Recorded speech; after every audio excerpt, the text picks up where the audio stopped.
today. As we prepare to start a new school year, we are all aware that all of our students are experiencing a lot of excitement and happiness and nervousness and anxiety about starting school very soon, next week, this week, right? Some are going to struggle to get to school regularly because of these emotions. And sadly, some are not going to make it to school at all this year. Despite their families doing everything that they possibly can, and despite the deep expertise of our schools, some children are facing such complex barriers that they cannot right now attend school at all. And we all know that this is not okay. It's really simply not okay that some of our students are facing such barriers that they cannot engage in the very fundamental things that they need to do in order to be successful as an adult. And that is why today is so important to all of us here at CASA of Santa Cruz County. It's a celebration of collaboration and hope, collaboration, long-standing collaboration between the school districts, the schools, and the families and the children, and the juvenile court. And today, CASA of Santa Cruz County is officially joining that collaboration. Today, we are launching our first ever CASA Truancy court program. It is our privilege and our honor to be able to join the judge in this new court. CASA of Santa Cruz County for 33 years now has been matching volunteer court-appointed advocates one-to-one with children, youth, and babies in the juvenile court system. That system includes the court for youth who have been abused and neglected, and the court for youth who are justice involved. Thanks to the extraordinary commitment of all of our community members for the children and youth in our county, this year we were able to offer a volunteer advocate to every youth in both of those courts. So it is the perfect timing for us, at least, that this spring, the juvenile court judges, in response to a very, very real and pressing need in our community, started the Truancy Court. It is our privilege and our honor to be in a position to be able to join them in this court at their request. Begin to match volunteer court-appointed advocates one-to-one with children and youth in the Truancy Court program. Our advocates in that program will do the same thing that our advocates have always done, and that is they will advocate for the best interest of that child. They will stand with that child and that child's family, and they will match them with the resources and the people that they need to be able to flourish into adulthood. Today we are also celebrating a collaboration with the County Office of Education for our Back to School Backpack distribution program, which we do annually every year with the county, and it's a perfect example of how when we collaborate together, we can ensure that the needs of all the youth in the juvenile court system are met. It is my great honor and privilege, and everybody at CASA's great honor and privilege, to partner with our juvenile court judges. Today we have with us our presiding juvenile court judge, Judge Van Leeuwen. And of course, with all of our schools, we have members of PVUSD with us today, and of course the County Office of Education, and our County Superintendent of Schools, Dr. Sabah, is with us. Together, CASA, our advocates, our staff, with our partners, we're going to advocate for the best interest of all the youth in the juvenile court system, regardless of whether they have been abused and neglected, they are justice involved, or they are experiencing truancy. Thank you so much. I'll hand it over to the judge.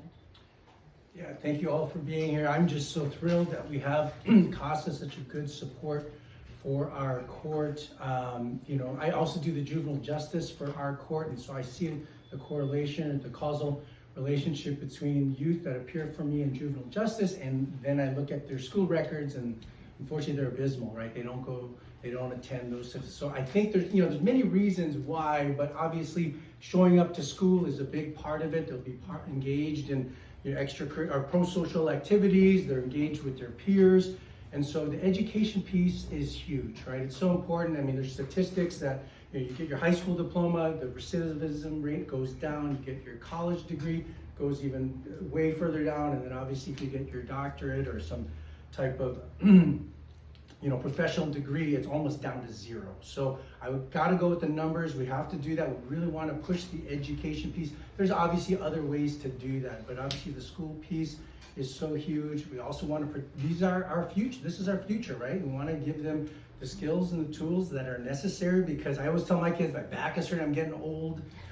You guys are going to take over, right? So how do we invest in you so that you guys can be the most successful and carry all the work that we've done forward? So that's my mentality. I think school, and I may be biased, but I think that's a big part of it. School, the education piece is huge. Obviously you learn a little bit in terms of socializing as well, how to work with others.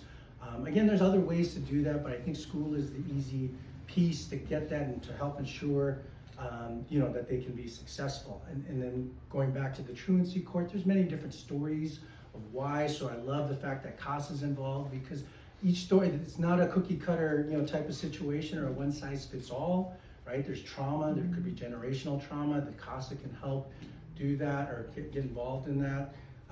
There are other factors. Maybe the parents are just working 16 hours, 18 hours in the fields, and they just need a community partner to get them to class, right? So maybe these folks, the youth maybe are not that self-sufficient that they can do that, but just simply having someone take them to school might be the easy fix.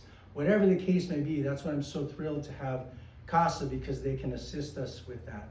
We had this, belief before, this hubris where, the court can fix it, or probation. And, I love the fact that probation's involved as well as family services. But again, I think we need more support, right? The whole community to be involved. I think probation department, the family services is a good start.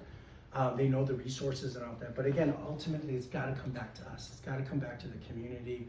We have to support this youth. So again, CASA is a great beginning to help with this. And again, even more partners. I'm going to really encourage our community partners to get out there, because we are all responsible for our future. So again, I am thrilled with CASA. We couldn't do this alone.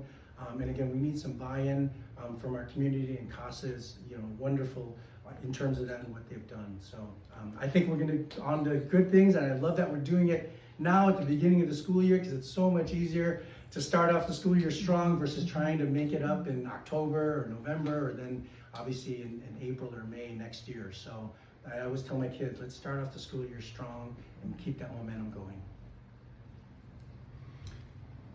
My name is Ferris Sabai. I serve as the County Superintendent of Schools, and I'm really honored to be here to partner with CASA and the courts. I feel like this partnership and this launch really is another step in this long time effort of building a system of care for our foster youth and our justice involved youth. And I think about a former Assembly member, Mark Stone, who's been a champion of this work, and this really feels like a step forward to continue and further this work. Our schools are much more than just about academics. They're places where students get a wide range of support and resources, behavioral health supports. They build relationships, and having getting students to school and helping them be successful, for them to help discover themselves and get inspiration and also pursue their dreams, is so important. And so why I think it's so important for schools to be a part of this partnership. One of the things that we wanted to make sure, and we've done for a long time, is to ensure that students have the materials they need to be ready for school. So in partnership with United Way and a bunch of different partners like UPS and Whitings and Santa Cruz Warriors, we organized a Stuff the Bus campaign that took place this last weekend. We stuffed 2,779 backpacks for students filled with supplies and information for families. And those over 1,000 of those were already delivered to the Pajaro Valley Unified School District, and to prepare to provide those to families here in South County. And so we want to make sure that there is absolutely no reason for a child to miss school. We want to make sure that they're ready, that they're excited, and they recognize that they have a sense of belonging for them to be there. Because as both Lynn and Judge Llewellyn mentioned, the importance of school as a correlatory, but also a place that is going to have such a huge impact on the trajectory of students is really important. And so this partnership with CASA to think about how to help students who have not been attending school because we do have a significant portion of students who are missing school. I don't think it could be any more important than it is right now. So we're really excited to be a part of this partnership. But you know, we still have a significant portion of young people who are not going to school. And this absenteeism, we call it chronic absenteeism when they miss more than 10% of their school. So we are seeing some improvements. During the pandemic, the numbers really got high, and we have seen some decreases over the last few years. A couple years ago, in 2021, it was 27%. About a quarter of our students were missing more than 10% of their school. That's a month of school that they were missing. This last year, the latest data is from 23-24, we're down to 19.4%. And so we're making progress, but that's still almost a fifth of our students that are missing 10% of their school. And so we see this partnership and this program as a way to accelerate the reduction of those numbers and really increase the amount of time students are spending in school. And so having, you know, when we think about Truancy Court is kind of almost like the final accelerated step of intervention for a student who's been missing. And so we recognize that we need to intervene as early as possible and help redirect our students at an earlier stage. And we also recognize that we need to wrap our students with lots of supports for them to recognize the importance and get the supports that they need in school. And so this partnership is going to do just that. When students are referred to Truancy Court, they're going to have somebody from CASA who's going to work with them, support them one-on-one, case manage them, and connect with the school community and all the systems that are in place, the great work that is happening to be able to ensure that students are going to be back on a positive trajectory with positive attendance, and to be able to get all of the resources and supports that they deserve. So we feel like this is going to lead to an improvement in attendance. We feel like this is going to help ensure that more students who are struggling are going to get the support that they need, and really to continue with that mission of that system of care that we've been working on for so long, especially for our foster youth and our justice involved youth. So we're really excited to be a part of that. Our schools are all in and ready to go. I see so many folks from PVUSD represented, and they do amazing work on behalf of students, and the County Office of Education is ready to partner and support this wonderful effort. Thank you. Thank you. And that is our press conference. Does anybody have any questions? Do you have any questions? I do have a question about the advocates who will be working with these youth. They're going to need some very specialized training that we didn't get when we were CASA volunteers, because we didn't deal with those kids, or we were dealing with them but we didn't know how to deal with them, and they weren't a specific group of kids. So they must be getting some very special training. They are. Yeah. They are.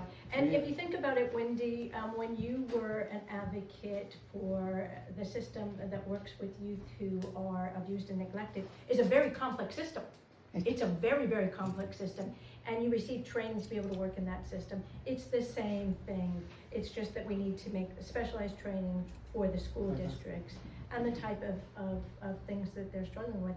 And at the end of the day, it doesn't matter what the barriers are, right? At the end of the day, it's about advocating for the best interest of that child, right? And really seeing what does that child and that family need. Yeah. And that comes from the heart, Wendy. That comes from the heart.